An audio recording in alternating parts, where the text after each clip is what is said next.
Most everyone, and especially if you're watching this channel, know about Dr. Strangelove. It's the Stanley Kubrick classic about a crazed man hopped up on Cold War paranoia who just decides to send missiles to the Soviet Union in hopes that it will just wipe them all out completely. Just FYI, I'm not going to go super in depth because I do recognize that this, along with every other Stanley Kubrick movie, has been analyzed to death. There's probably a billion fucking videos telling you everything you need to know about Dr. Strangelove on this very site.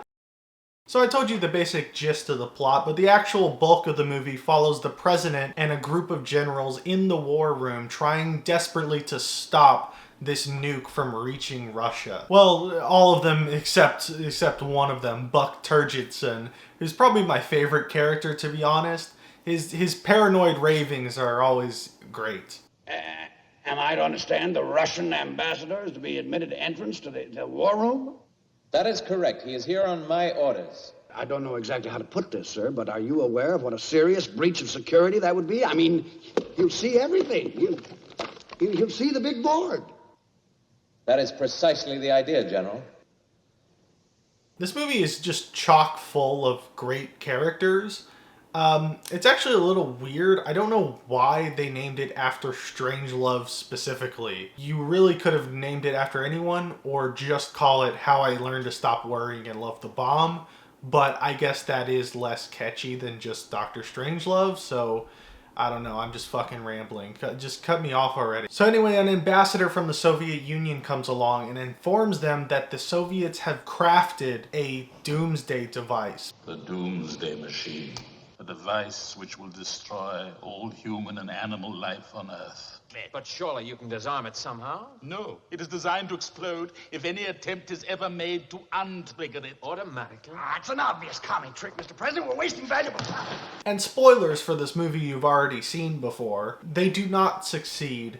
And I think the most telling scene in the whole movie is this very ending moment, where even as they know they're about to die, they're still fucking fighting each other. I think it'd be extremely naive of us, Mr. President, to imagine that these new developments are going to cause any change in Soviet expansionist policy. I mean, we must be increasingly on the alert. And I think the whole movie is just about people who have become so conditioned to view each other as enemies that they'll destroy themselves if it means destroying the enemy. It's a funny... Why did I do that? It's really funny. It's a great satire.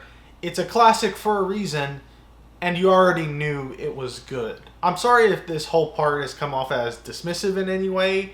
I'm not trying to be. It's just that I know I'm preaching to the choir here. But if that's the case, then why am I talking about this? I mean, I could have talked about any movie. So why did I pick it? Well, I saw another movie recently that actually released in the same year as Dr. Strangelove, and it had a very similar premise. Well, I assume then that the planes will return automatically once they reach their fail-safe points. Well, no, sir, I'm afraid not. You see, the planes were holding at their fail-safe points when the go code was issued. Now, once they fly beyond fail-safe, they do not require a second order to proceed. They will continue until they reach their target.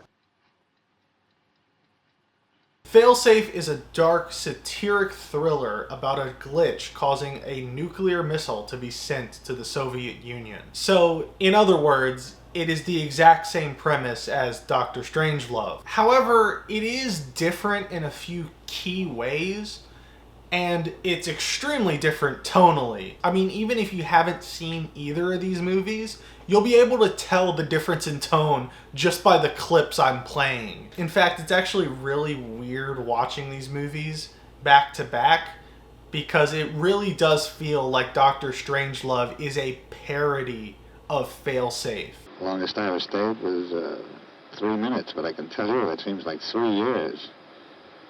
This your first time? Yes, sir. Nervous? No, sir. It's only natural, you know. Survival kit contents check. In them you'll find 145 caliber automatic, 1 drug issue containing antibiotics, morphine, vitamin pills, pep pills, sleeping pills, tranquilizer pills. So anyway, I'm kind of beating around the bush here, but I fucking love Fail-Safe. I made this video to talk about Fail-Safe and try and get it more attention because I feel like this movie has been relegated to a footnote, a trivia question about Dr. Strangelove. I think the main difference, besides the obvious tonal differences, are what the movie says will be humanity's downfall. Strangelove says that humanity will destroy itself, and it says that our downfall will be our need to pass the blame onto someone. Fail-Safe, on the other hand, says that humanity's constant need to evolve and grow will be our downfall. Maybe someone went berserk. It doesn't matter. Something failed. A man, a machine. It was bound to happen that did. Maybe we'll never know why or what. It doesn't matter now. The more complex an electronic system gets, the more accident-prone it is. Sooner or later, it breaks down. And the ending, which I won't spoil because I feel like this is a bit lesser known than Strangelove, is about accepting responsibility. You know, it may have been the machines that caused this, but we built the machines. Oh, we have checks on everything, Mr. Raskob. Checks and counter-checks. Yeah, but who checks the checker? Where's the end of the line, Joe? Who's got the responsibility? The president. This movie was directed by Sidney Lumet. Names are hard. It's very clear that he is a master at filming in small, cramped spaces and keeping it interesting and making it feel claustrophobic. There's so much claustrophobic camera work, all these close-ups and shallow depths of field shots. And I won't get into this movie because I feel like so much of the appeal is the tension that it builds, leaving you wondering if the bomb is really gonna hit or not. And this movie builds some tension. This may be like one of the most anxious movies I've ever seen. So if you're into that thing, I can't recommend Fail-Safe enough. I think the main thing that really contributes to this movie's building of tension is the fact that it takes its time. 30 minutes go by before the plot of this movie starts. 30 minutes. And it's not boring, it's really great, but it's making you wait. And of course, as the movie's going along, plot beats just keep coming quicker and quicker and quicker. And so you can feel things speeding up. You can feel a climax is coming. Like I said, I'm not going to speak in detail about the plot. However, I do at least want to mention what I think would be most people's problem with Fail-Safe. I can't really do it in detail because it is a major spoiler. In fact, I'm going to make this section its own chapter so that if you're interested in watching Fail-Safe from my description of it, then you can just skip this part and not even risk being slightly spoiled by the vague things I'm going to say here. So if you want to do that, do it. If you don't know, the movie mostly follows the president.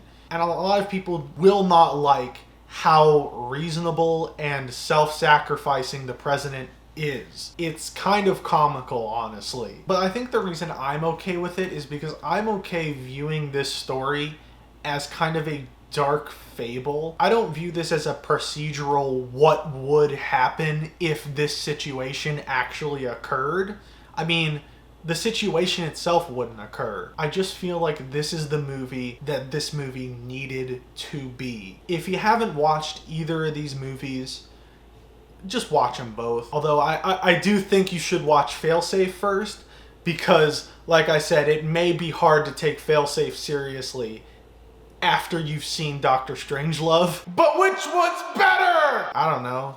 They're really different. It really is comparing apples and oranges, but I guess if you're pointing to a gun to my head, I guess I'll say Fail-Safe. I don't know. I like movies that give you a fucking panic attack while you're watching them. Thank you all for watching. This video was pretty light on jokes for what is basically a comedy channel, so I will rectify that next month and actually review a bad movie. I want to get back to trash. I've been talking about like good movies for too often now. I want to get back to some good old garbage and go dumpster diving.